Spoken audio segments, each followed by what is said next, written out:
हमने पिछले कुछ वीडियोस में डीपीआई के बारे में बहुत चर्चा की। आज हम बात करेंगे कि डीपीआई कब कब करना चाहिए, क्या उसकी रेगुलर फ्रीक्वेंसी रहनी चाहिए जिससे कि आपकी प्राइवेसी कंप्लायंस मेंटेन रहे और इम्प्रूव करती रहे। मेरे यूट्यूब चैनल पर स्वागत है, जिस पे आप रोज डेटा प्राइवेसी पे कुछ ना कुछ नया कंटेंट देखते हैं।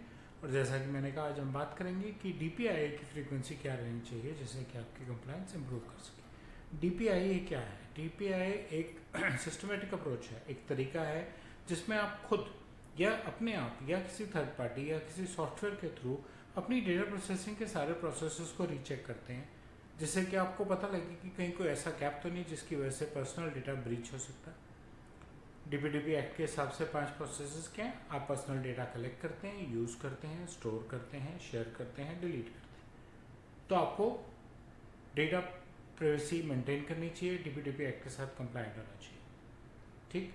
और उन चीज़ों को चेक करने के लिए डीपीआई एक बहुत अच्छा टूल है, एक बहुत अच्छी टेक्नोलॉजी है, एक मेथड है, एक प्रोसेस है, और ये आपको रेगुलरली करना चाहिए। कितनी रेगुलरली करना चाहिए?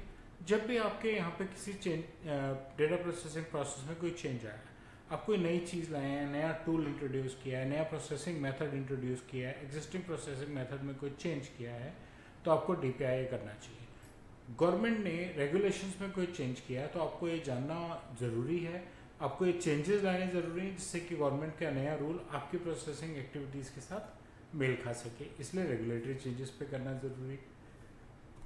इंडस्ट्री में कोई चेंज है, इंडस्ट्री में कोई नया रेगुलेशन है, कोई नई बेस्ट प्रैक्टिस आपकी इंडस्ट्री फॉलो कर रही है, तो भी आपको डीपीआई करना चाहिए। हम डेटा प्राइवेसी और डेटा प्रोटेक्शन, पर्सनल डेटा की बात कर रहे हैं। और सबसे इम्पॉर्टेंट क्या है, आपकी इंडस्ट्री में या किसी भी और इंडस्ट्री में आपने कोई ब्रीच होते देखा है तो आपको उसको समझना चाहिए, क्या गलती हुई उस कंपनी से कि वहाँ से ब्रीच हुआ, और क्या आपने वो गलती कवर की हुई है? आपके अपने यहाँ कोई गलती हुई थी, क्या आपने उसको दोबारा इस लायक ठीक किया कि गलती रिपीट ना हो और ब्रीच ना हो? उसको करने के लिए आपको डीपीआई को रेगुलरली करना चाहिए, खास करके जब आपको किसी और की गलती से सीखने को मिले या आपके अपने प्रोसेसेस में कोई चेंज है। जेन्युइन फ्रीक्वेंसी जब भी आप कोई सिग्निफिकेंट चेंज करें, यानी कि आपके प्रोसेसिंग में कोई इंपॉर्टेंट चेंज आया, तो आपको डीपीआई ज़रूर करना चाहिए। किसी भी कंपनी को जो नॉर्मल डेटा प्रोसेस करती है, अपने एम्प्लॉयज़ हैं, अपने कस्टमर्स हैं, वेंडर्स हैं, एसोसिएट्स हैं, उनको साल में एक बार डीपीआई करना चाहिए।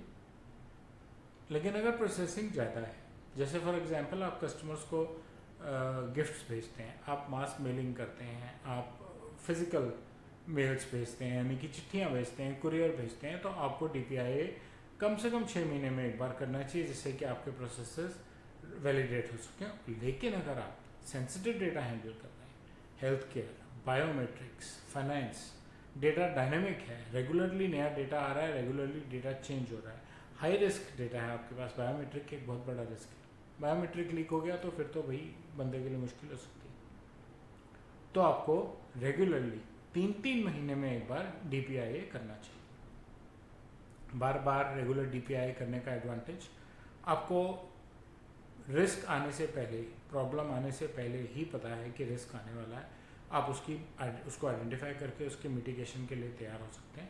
आपकी डेटा सिक्योरिटी और ज़्यादा मजबूत हो सकती है, कंप्लायंस इम्प्रूव कर सकती है। कंप्लायंस परसेंटेज हमेशा इम्प्रूव करेगी जब आप असेस करके देखेंगे कि आप कितने कंप्लायंट और आपके प्रोसेसेस कैसे चल रहे हैं।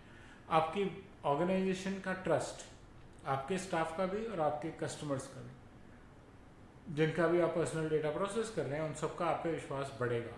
रेगुलेटर्स को आप पे विश्वास बढ़ेगा, आपका रिस्क कम होगा, आपके सिस्टम्स में कॉन्टीन्यूस इंप्रूवमेंट्स आएंगी, प्रोसेसेस बेटर से बेटर होते रहेंगे। तो डीपीआई की फ्रीक्वेंसीज के बारे में सिर्फ इतना ही।